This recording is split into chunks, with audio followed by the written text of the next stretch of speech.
हो गया। बोलिए सियापति रामचंद्र भगवान की जय, सीता माता की, भरत शत्रुघ्न की, वीर लक्ष्मण की, वीर हनुमान की, अपने अपने माता पिता की, अपने अपने गुरुदेव की, बोल साचे दरबार की। गोस्वामी तुलसीदास जी कह रहे हैं कलयुग में जो है उसके बारे में विस्तार से बता रहे हैं। जे अपकारी चार तिन कर गौरव माने ते, मन कर्म बचन लवार ते, बकता कलिकाल महो। जिनके आचरण दूसरों का अहित करने वाले हैं कलयुग में, सतयुग में नहीं, उन्हीं का बड़ा गौरव होता है और वे ही समान के योग्य होते हैं। लोग उन्हीं को इज्जत देते हैं, इनको जो दूसरों का बुरा करते हैं, दूसरों के बारे में बुरा सोचते हैं, दूसरों का धन हड़पते हैं, दूसरों की बहन बेटी की तरफ नज़र करते हैं। जो मन वचन और कर्म से झूठ बकने वाले हैं वे ही कलयुग में सबसे बड़े वक्ता माने जाते हैं। जो जितनी ज़्यादा बड़ी झूठ बोलता है उसको ही कहते हैं ये बहुत अच्छा ठीक आदमी ठीक कह रहा है, चाहे उसके अंदर ज्ञान हो या ना हो।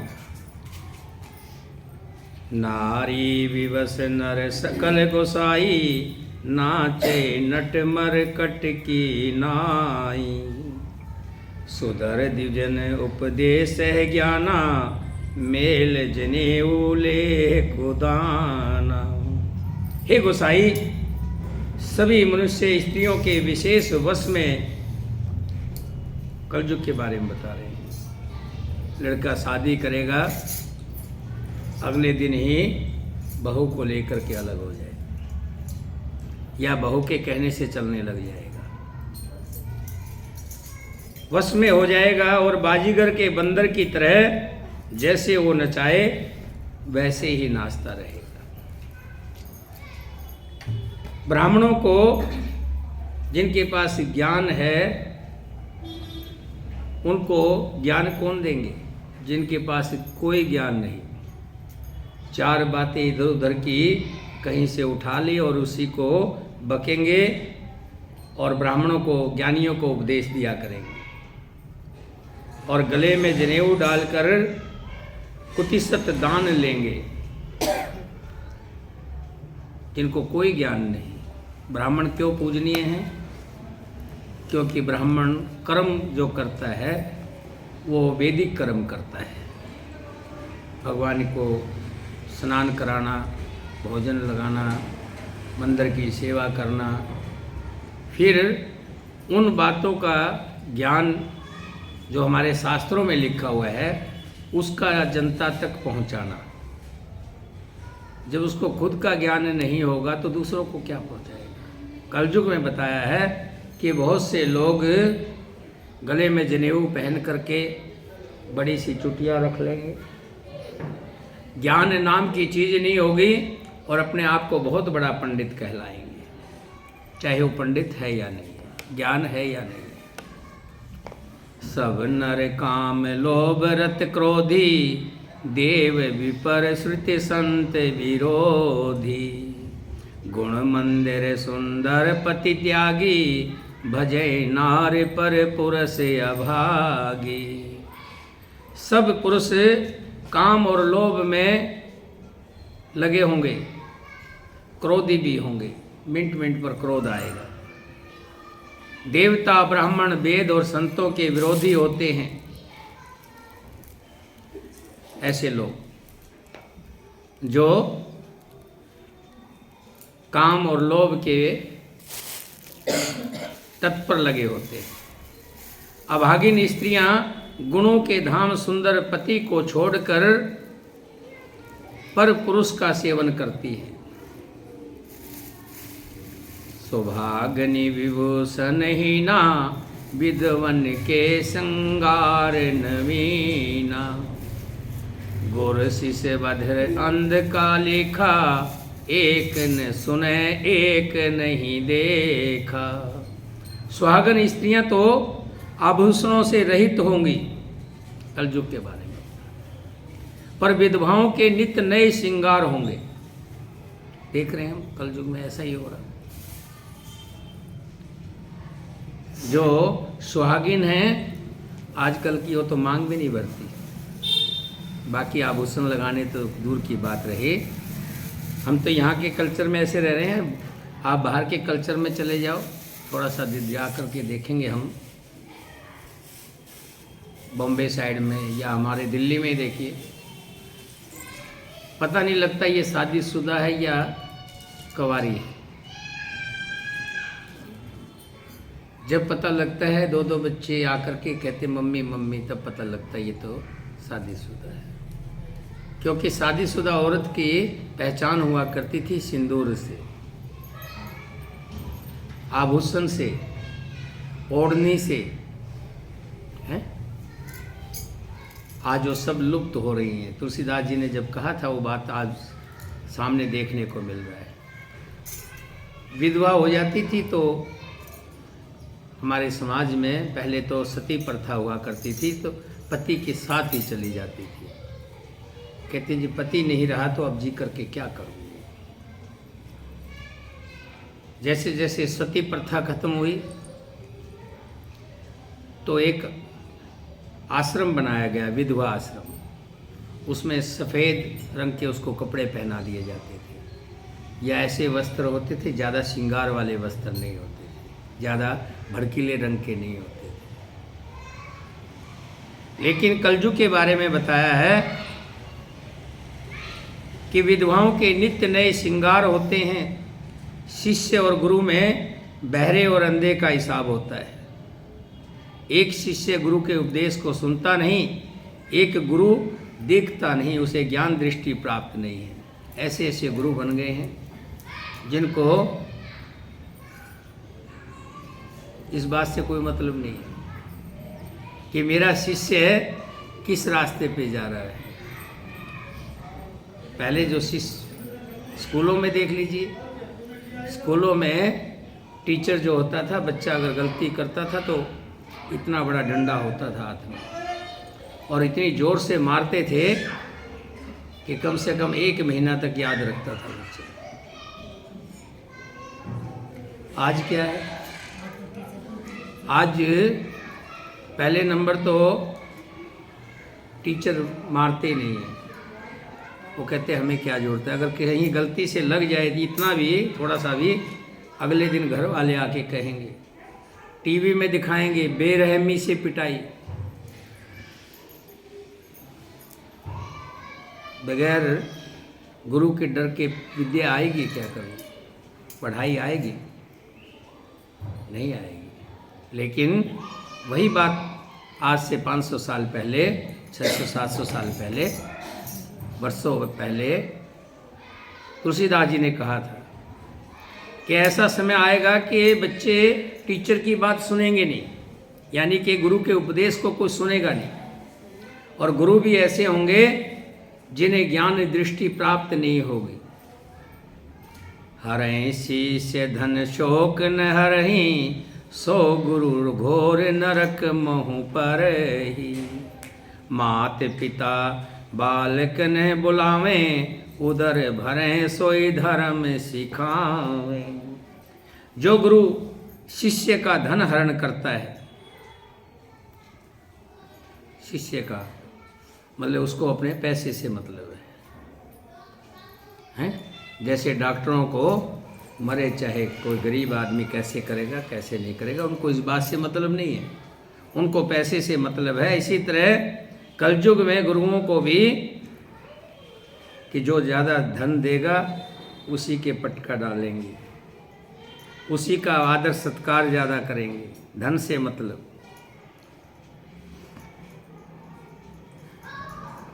उसी से ज़्यादा बातें करते हैं, धन हरण करने का उनका कार्य ही यही है, किसी तरह से धन निकाले, पर शोक नहीं हरण करता।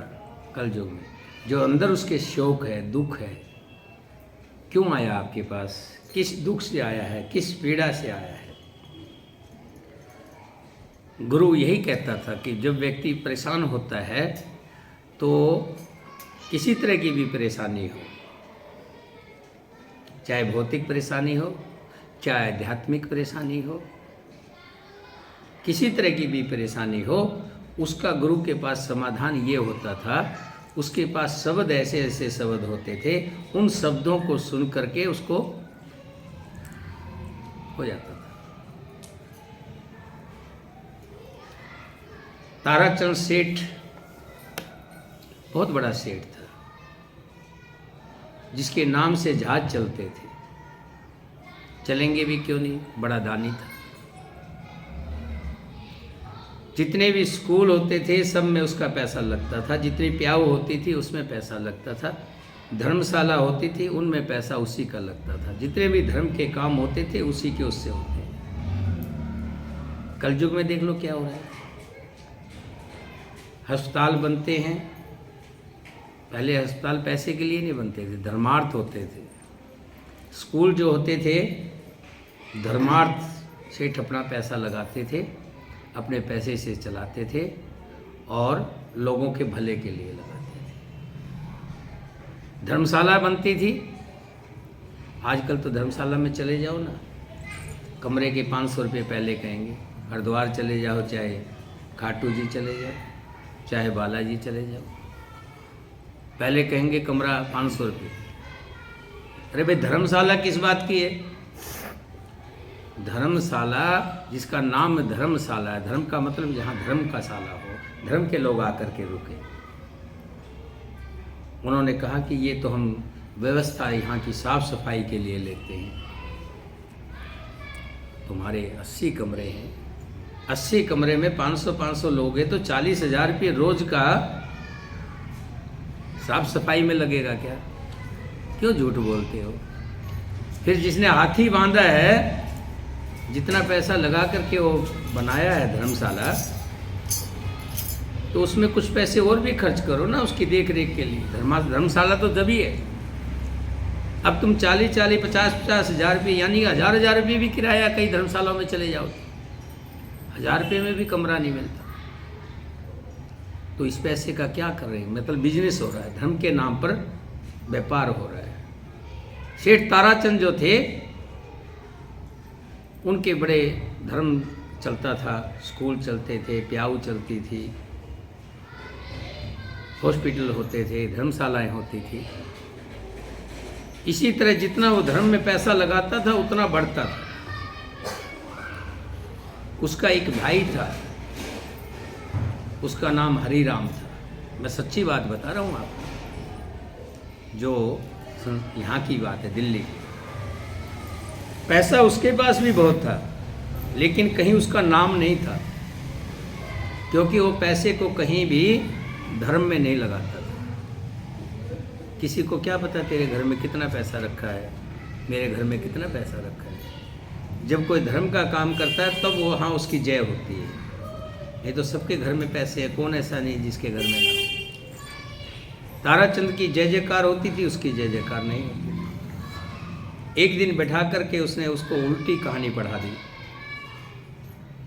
कि भैया तू इन पैसे लगाता है, इसमें अनाप शनाप पैसे लगाता है, प्याऊ पे जो बैठा हुआ है, जिसको बिठा रखा है, वो खा जाता है इधर से उधर, स्कूल के बारे में उल्टी, जो जैसे अकल होगी वैसी बात करेगा। और कई बार जब है अच्छे भले व्यक्ति की भी बुद्धि बिगड़ जाती है, उसके मन में भी बात बैठ गई कि ठीक कह रहे हैं, धर्म करना छोड़ दिया, स्कूल बंद हो गए, धर्मशाला में से कर्मचारी चले गए, प्याऊ पे बैठने वाले पानी पिलाने वाला नहीं रहा, तो पानी कौन पिएगा? उसको तनख्वाह देता था, तनख्वाह मिलनी बंद हो गई, छोड़ दिया। धीरे धीरे जैसे जैसे धर्म खत्म हुआ वैसे वैसे पैसा भी खत्म होना शुरू हो गया।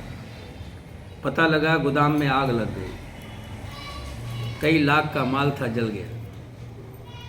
पता लगा फला डाकू आए, घर में जितना जेवर था और था सब ले गए लूट करके।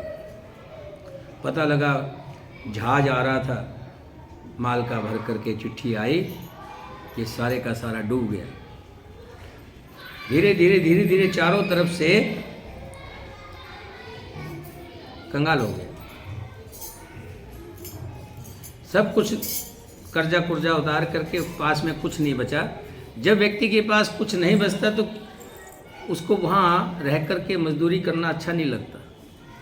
वो प्रदेश के लिए सोचता है कि प्रदेश में चला जाऊँ, वहाँ जा कर के कहीं मजदूरी करूँगा, कमाऊँगा। क्यों घर में वो काम नहीं करता, शर्म आती है उसको। अब दोनों पति पत्नी, पत्नी का नाम दयावंती था,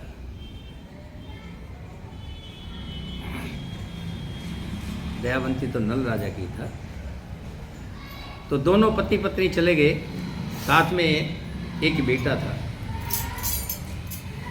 मैं ये कहानी इसलिए बता रहा हूँ कि आपको कि गुरु जो होते हैं वो सद्मार्ग देते हैं, और सद्मार्ग जब मिलता है तो व्यक्ति फिर कितना कमज़ोर से कमज़ोर हो, कितनी विपता हो, बातों से उनको ज्ञान होता है और फिर रास्ते पे आ जाता है। अब जाकर के दूसरे शहर में रहने लगे, वहाँ लकड़ी बेच करके अपना गुजारा करते।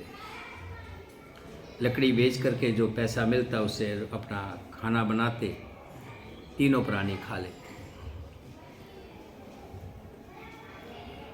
एक दिन पत्नी कहने लगी कि आपका एक दोस्त है मनसाराम सेठ, हापुड़ में रहता है, तुम्हारा बड़ा जिगरी दोस्त है। सब नल राजा तो नहीं? उसकी दमयंती रानी थी वो तो, राजा नल अलग था। ये ताराचंद सेठ की बात बता रहा हूँ। तुम्हारा दोस्त है,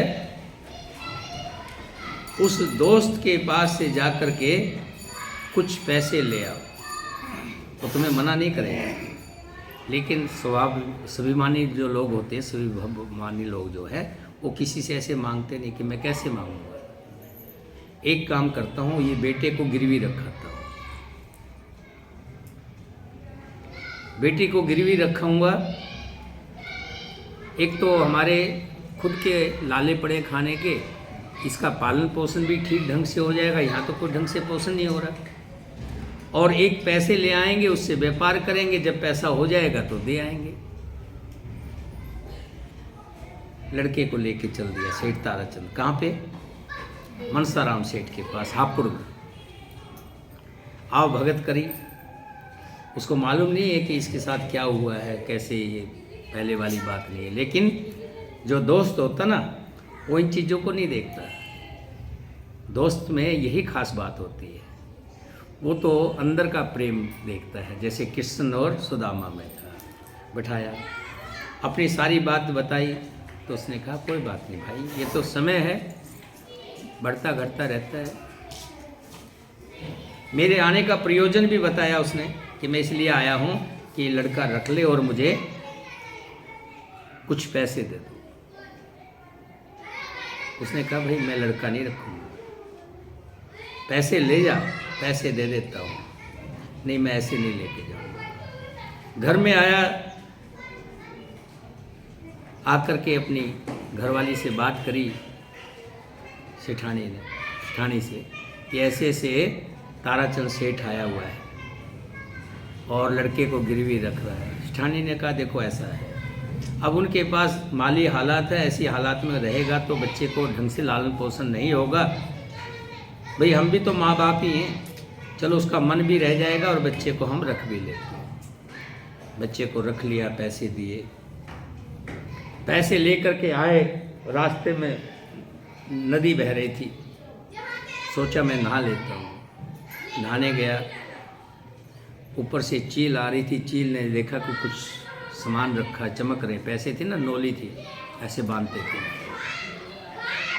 कुछ चमकनी चीज़ है ऐसा सोच करके वो चील उठा करके ले गए। विपता में विपता आती है। जब बाहर आया देखा तो पैसे नहीं। आकर के सारी बात अपनी घरवाली को बताई, ऐसे ऐसे हो गया। घरवाली भी बड़ी समझदार थी, लायक थी। कहने लगी कोई बात नहीं, भगवान की जो मर्जी है। लकड़ी लाते हैं, बेचते हैं, खाते हैं, अपना समय व्यतीत हो रहा है। तो एक महात्मा आए। महात्मा कहने लगे, सेठ, कहने लगा, काहे का सेठ? नहीं नहीं, तुम्हारा तेज बता रहा है, तुम्हारा चेहरा बता रहा है तुम सेठ हो। हीरा चाहे कितना भी मिट्टी में मिल जाए, हीरा हीरा ही रहता है। तुम सेठ हो, तुम्हारा तेज बता रहा है कि सेठ कुछ दान किया करो। क्या लगे, महात्मा जी कहाँ से दान करो? दोनों प्राणियों का पेट नहीं भरता, आप कह रहे दान किया करो। कि जो रोटी बनाते हो उसमें से एक रोटी का एक टुकड़ा चाहे भले निकाल लो, गौ के नाम का निकाल दिया करो, गौग्रास के नाम से, और एक टुकड़ा स्वान के नाम से, कुत्ते के नाम से निकाल दो। अब वो ऐसे ही कर रहे हैं, स्वान का निकालते हैं, गौ का निकालते हैं। समय बीत रहा है। बीतते बीतते वो लड़का जो था, जो 4-5 साल का लड़का था, 20-22 साल का नाम हो गया। उसका नाम है चंद्रगुप्त। चंद्रगुप्त नाम का लड़का 20-22 साल का जवान हो गया। व्यापार करने के लिए जाता है और अपनी धर्म की माँ से कहता है कि माँ कुछ मंगाना है, मैं जा रहा हूँ। जहाज में दूर जाते थे ना व्यापार करने के लिए, कुछ मंगाना है। तो कहने लगी, मेरे लिए लाल चूड़ा लाना। आप समझना, लाल चूड़ा। लाल चूड़ा बाजार में नहीं मिलता था। भाभी के पास गया, जो दूसरी माँ का बेटा था, उसकी घरवाली के पास, कि भाभी कुछ मंगाना है? हाँ, मेरे लिए सच्चे मोतियों का जूड़ा लाना। अब मिल जाए तो ले आना, नहीं तो शक्ल मत दिखाना। देखो, भाभी तो कह देती ना, मिल जाए तो आना, नहीं तो शक्ल मत दिखाना। लड़का चला गया, वहाँ जाके व्यापार किया। सारा व्यापार निपट गया तो बाजार में गया। बाजार में व्यापारियों से पूछ रहा है कि लाल चूड़ा और सच्चे मोतियों का चूड़ा चाहिए। सबने मना कर दिया, नहीं मिलेगा। तो कहाँ मिलेगा? ये तो वहाँ मिलेगा, कोई बड़ा, बहुत बड़ा सेठ हो या राजा हो, जब उनकी शादी होती है तो उस शादी में उस समय दिया जाता है। अब वो बड़ा परेशान, कहाँ जाऊँगा? बाज़ार में खरीदने वाली चीज़ तो मैं खरीद लेता, महंगी सस्ती अलग बात थी, लेकिन ये संभव कैसे होगा? पास में कुआं, कुएं में, क्योंकि भाभी ने कहा था मिल जाए तो आना, नहीं तो शक्ल मत दिखाना। कुएं में गिरने लगा तो एक संत बैठे हैं। कहने लगे, बच्चा क्या बात? बहुत परेशान हूँ। किस लिए? देखो, संत, अच्छे संत होते ना, वो मार्ग दिखाते हैं, और संतों का मार्ग हमेशा पार जाता है। सही बताएंगे कि ऐसा कर, फला 2 चौक छोड़ के, जैसे हम कहते हैं ना, 2 बत्ती छोड़ के तीसरी बत्ती पे, ऐसे ही 2 चौक छोड़ के तीसरे चौराहे पर बैठ जा, बस तेरा काम हो जाएगा। अच्छा, शाम को हो गई, वहाँ बैठा है, कोई नहीं आया। फिर पता लगा कि धर्मपाल सेठ के, एक धर्मपाल सेठ था वहाँ का, बहुत बड़ा सेठ था, उसकी बेटी की शादी है, लेकिन दूल्हा जो था एक आंख खराब थी उसकी। और उन्होंने क्या स्कीम बनाई कि ऐसा करते हैं, कोई अच्छा छेल छबीला लड़का ले आते हैं, उसके साथ फेरे करवा लेते, सुबह उसको अपना जो पैसे दे के भेज देंगे और लड़की को खुद ले करके चले जाएंगे। अब वहाँ बैठा हुआ है तो ढूंढते हुए आ गए कि भाई हमारा एक काम करेगा क्या?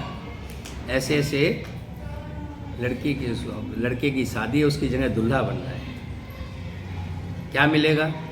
कि जो तू बोल, कितना चाहिए? मुझे कुछ नहीं चाहिए, मुझे तो जो फेरों पे सामान मिलेगा वो सामान मेरा रहेगा। कि ठीक है, फेरों पे जो सामान, फेरों पे वही मिलना है, उसको उसी चीज़ की ज़रूरत है। फेरे हुए, फेरों के समय जो सामान मिला वो लिया उसने।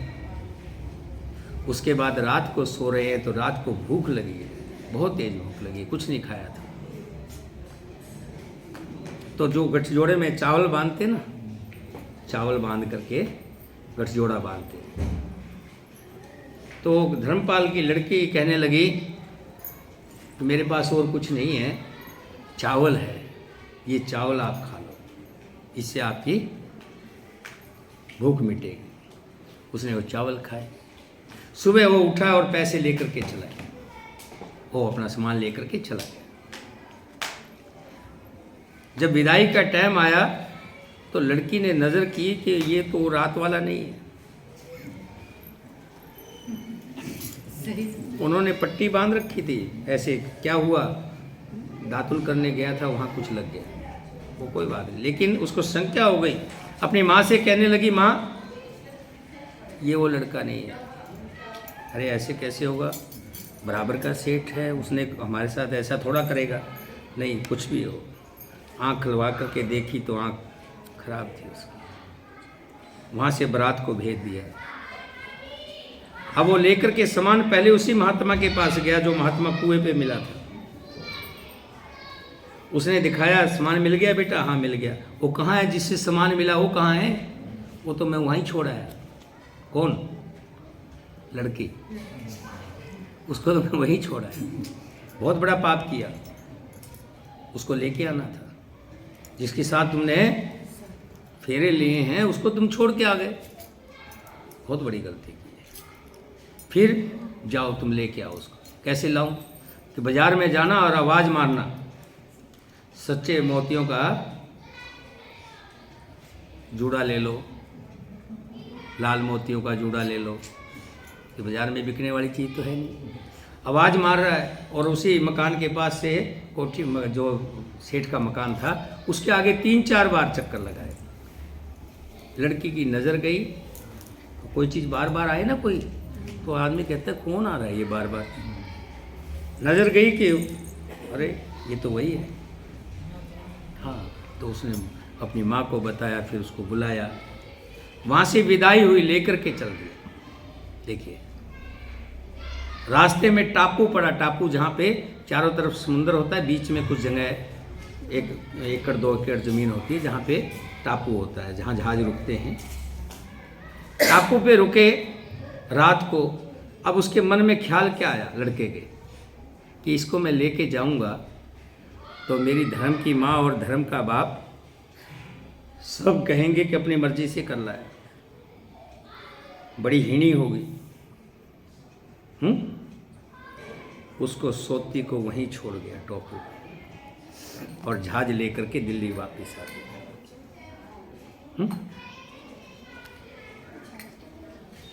अब वो सेठ और सेठानी क्या कर रही? कौन? ताराचंद रोजाना अपना वही नित्य कर्म कर रहे हैं, संतों की सेवा करते हैं।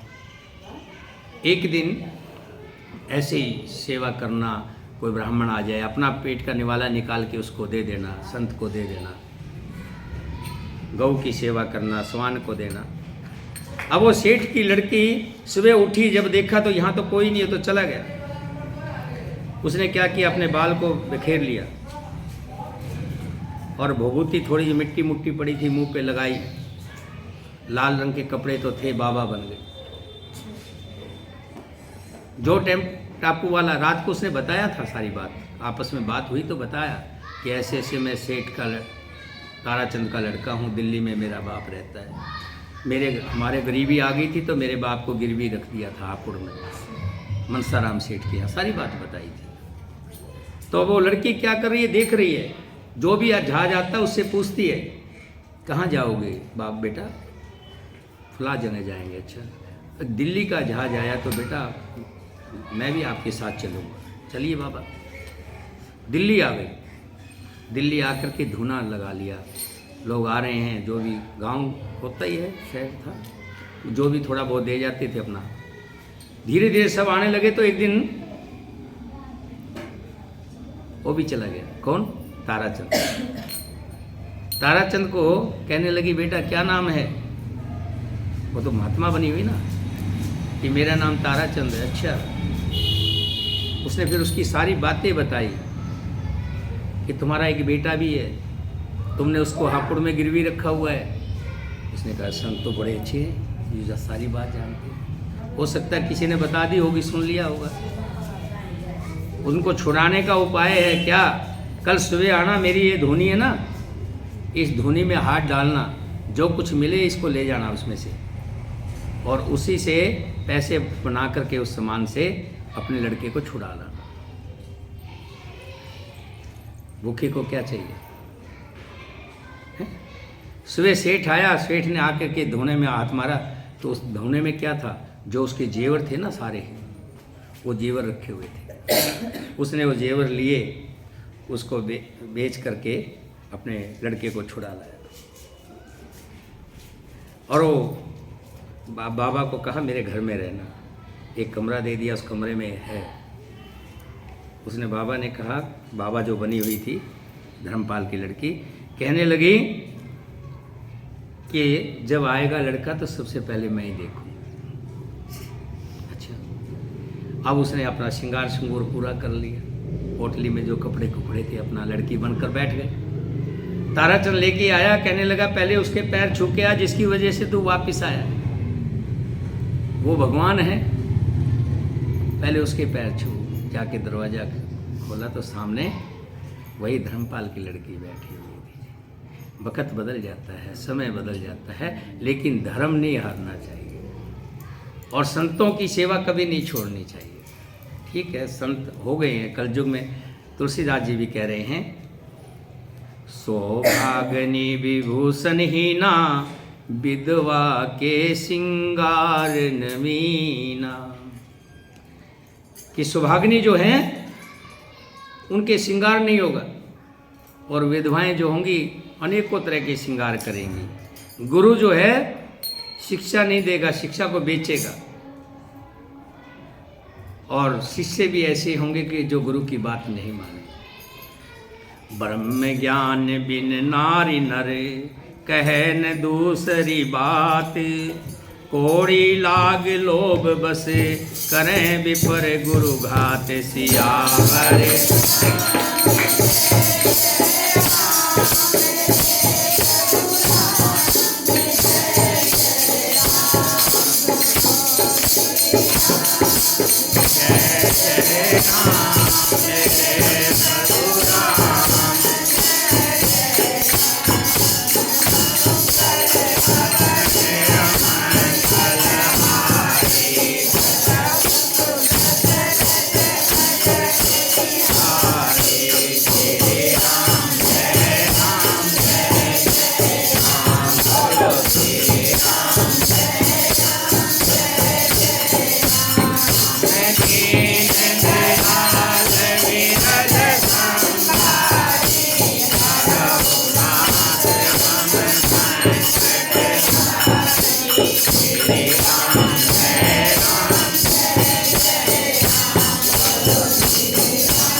कलयुग में बेटा यही सोचेगा कब बाप मरे और कब मुझे आज़ादी मिले।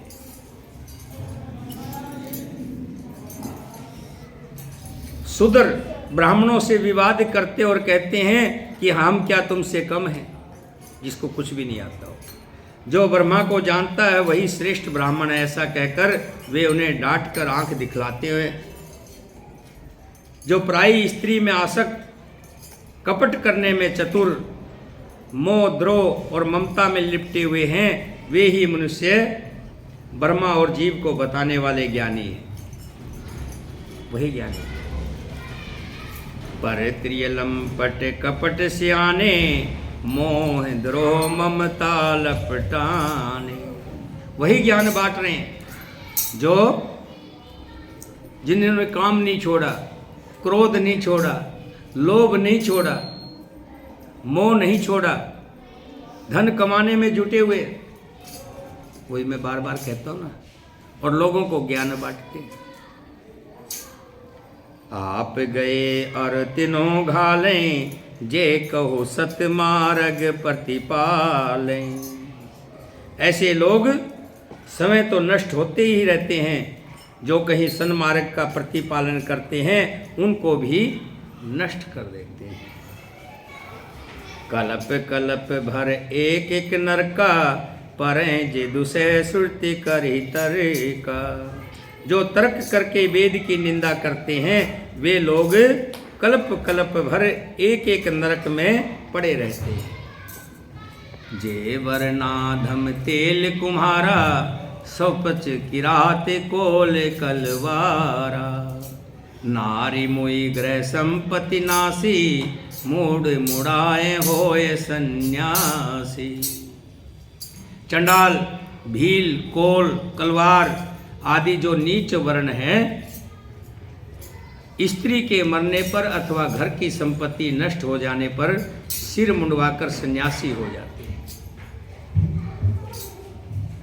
कौन? चंडाल। भील जो पशुओं को मार करके रहते हैं। कलवार उनसे भी गिरी हुई जाती है, जिनका तो रहन सहन इनसे कहीं इनसे भी मुकाबला करें तो इनसे भी नीच। ऐसे लोग कलयुग में बता रहे हैं सिर मुंडवा करके संत बन करके सन्यासी बन रहे हैं। ते विप्रण सन आप पुजावें, उभय लोक निज हाथ न सावें। वे अपने को ब्राह्मणों से पुजवाते हैं। सच्चाई भी है, ऐसा ही हो रहा है। मैं ऐसे ऐसे देखे हैं कि बड़े बड़े संत बने हुए हैं और ब्राह्मण उनकी पूजा करते हैं। वैसे तो संत की कोई जात नहीं होती जो प्रभु से जुड़ जाए, लेकिन संत हो तब ना। संत असली संत होगा, वो ब्राह्मण से कभी नहीं पुजवाएगा, ब्राह्मण की पूजा करेगा। ध्यान रखिएगा, जो जानता है अध्यात्म को जानता है कि ब्राह्मण से पुजवाया नहीं जाता, ब्राह्मण की पूजा की जाती है। वे अपने को ब्राह्मणों से पुजवाते हैं और अपने ही हाथों दोनों लोक को नष्ट करते हैं। ब्राह्मण अनपढ़, लोभी, कामी, आचारहीन, मूर्ख और नीची जाति की व्यभिचारिणी स्त्रियों के स्वामी होंगे। कल जो ब्राह्मण भी क्या करेंगे, उनका भी खाना खराब हो जाएगा। अभिचारी हो जाएंगे। जो संस्कृत पढ़ते हैं, विद्या पढ़ते, ज्ञान है, वो पढ़ाई छोड़ देंगे। लोभी हो जाएंगे, कामी हो जाएंगे और निम्न वर्ग की स्त्रियों के साथ शादी कर लेंगे। सुधर करें जप तप व्रत नाना, बैठे बरासन कहें पुराना। सब नर कल्पित करें अचारा, जाए न वर्ण अनीत अपारा। जो महापापी है वो अपने आप को जप तप और व्रत करने का बहुत बड़ा नाटक करेंगे, पाखंड करेंगे और ऊंचे आसन पर व्यास गद्दी पर बैठकर बहुत बड़ी बड़ी कथाएं सुनाएंगे, पुराण करेंगे। सब मनुष्य मनमाना आचरण करेंगे। अपार अनीति का वर्णन नहीं किया जा सकता। कलयुग के बारे में क्या कहूँ, जितना कहूँ उतना ही थोड़ा है, बहुत भयानक है।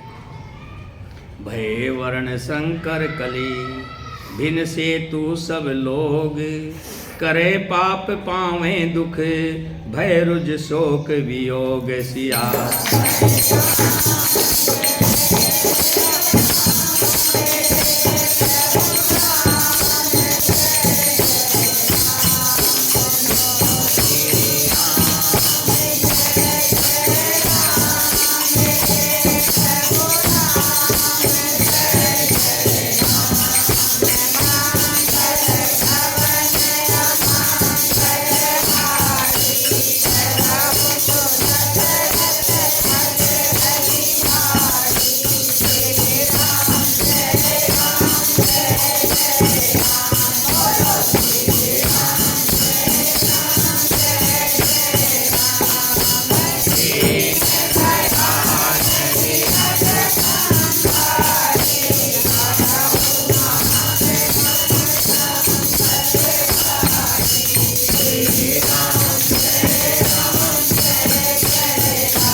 कलयुग में